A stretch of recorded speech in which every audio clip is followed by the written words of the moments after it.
Enter Sukuna. He is the demon god of the Jujutsu world, the king of curses, the man of many names. But one thing that is guaranteed is the fact that at one point in time, he was the strongest in existence. We will be going through Shibuya arc through Sukuna. A lot has happened to him, so this will be a good one. Usu, what's up guys, my name is GXL, and let's aim for around 70 likes on this video. It would help a lot to do so, and don't forget to subscribe. Now let's get into the POV of the king of curses. So after being fed fingers by Nanako and Jogo, all 10 to be exact, Sukuna now has 15 fingers, meaning there is 5 remaining that he needs. And Sukuna wakes up. The pure presence of evil and the fear that took over the area was no joke. It was so bad to the point they didn't even know if they were allowed to breathe. They bow their heads down instantly. Sukuna is perplexed at the thought that Jogo's head was not bowed down even enough after putting only one knee and not 2, causing the top of his head to be cut off completely. Sukuna felt a little bit generous, allowing the kids to request something because they helped him with a finger. He's a nice guy, isn't he? Well, nope. Sukuna felt disrespected at the fact they even told him what to do, especially because they were trying to bargain with him, saying that if you kill him, we will tell you where the rest is. Sukuna annihilates one of the kids, lopping their heads off, and in desperation the other child tried to attack, and he quickly took them out. Sukuna lets Jogo have a turn to ask and request for something, which Jogo had nothing to say. Just the existence of Sukuna is what they wanted, and they got what they wanted. He asked Sukuna to make a binding vow with Yuji to keep the body, but Sukuna has other plans instead. I assume we all know it's something to do with Megami, but he was feeling kind of cheeky. He then went ahead and asked Jogo, if you land a hit on me, I'll kill every human in Shibuya, and Jogo was more than down for that. Sukuna began fighting Jogo, and we are quickly fast forwarded to the point Sukuna was fighting Jogo in the sky, bellowing the fact that, is that all you got, cursed spirit? Jogo is fighting in desperation.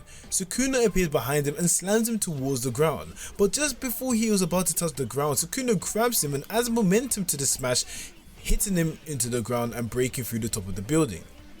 In the famous words of Sukuna, the moonlight's illumination makes it easier to see how pathetic you are. Sukuna has one of the best one-liners for sure. This doesn't end here. Sukuna, holding a Jogo with a destroyed jaw, nudges him to continue and to keep him company until he's bored.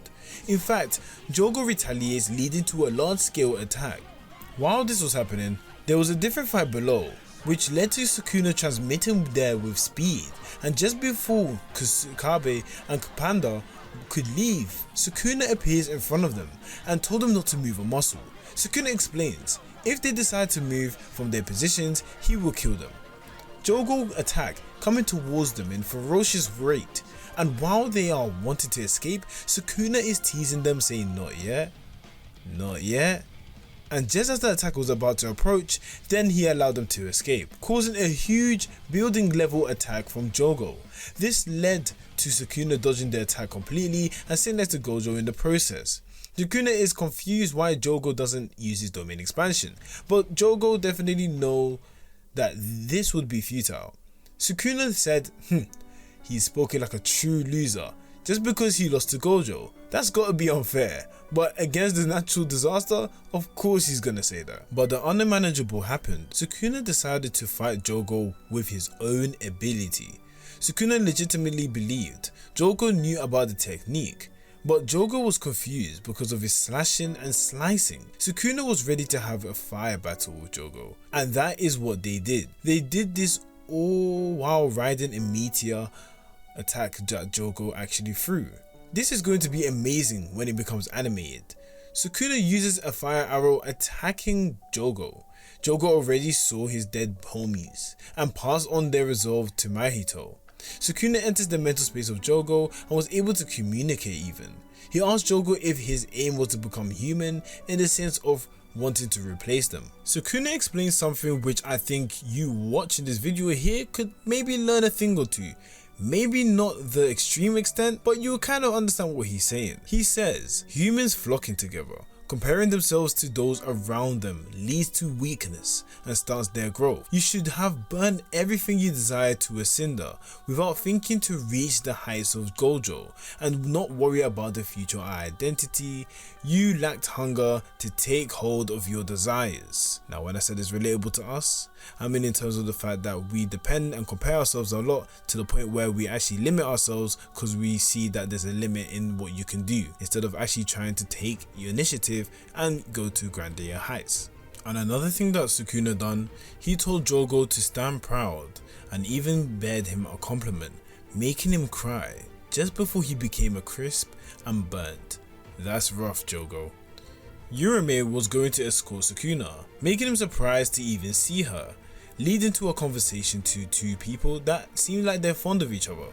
But as they were speaking, it seems Sukuna detected Megumi was in trouble and decided the best thing to do is to follow that up and save him.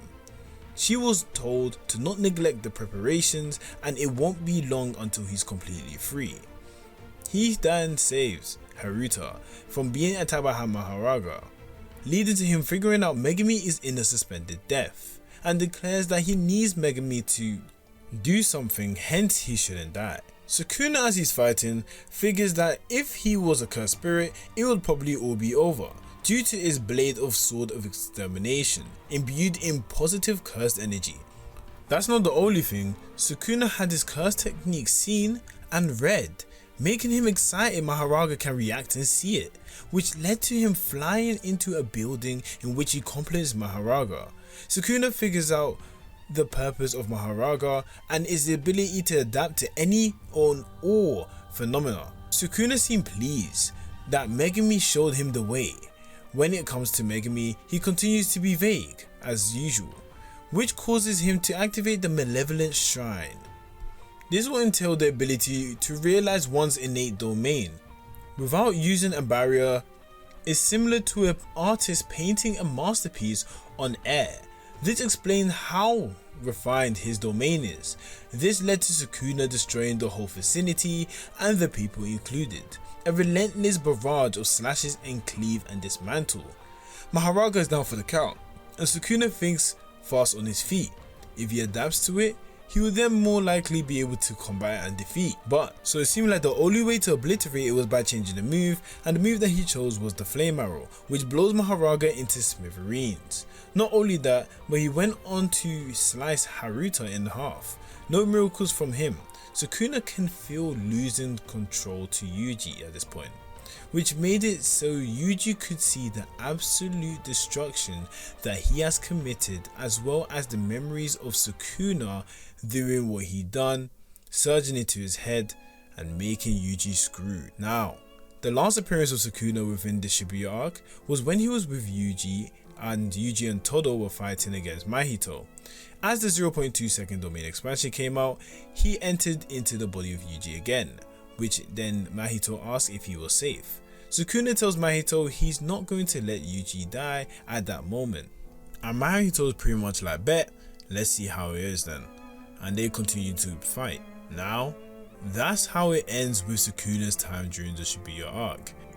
We can conclude Sukuna is so demonic, funny and a troll at the same time. He is truly a mystery character. Anyway, thank you for watching. If you haven't already, watch this video about Yuji Itadori. It's practically the same thing but through Yuji Itadori. Subscribe if you're new. Like the video if you enjoyed it as well. And as I say to the new and old people that come and visit my channel, Jana.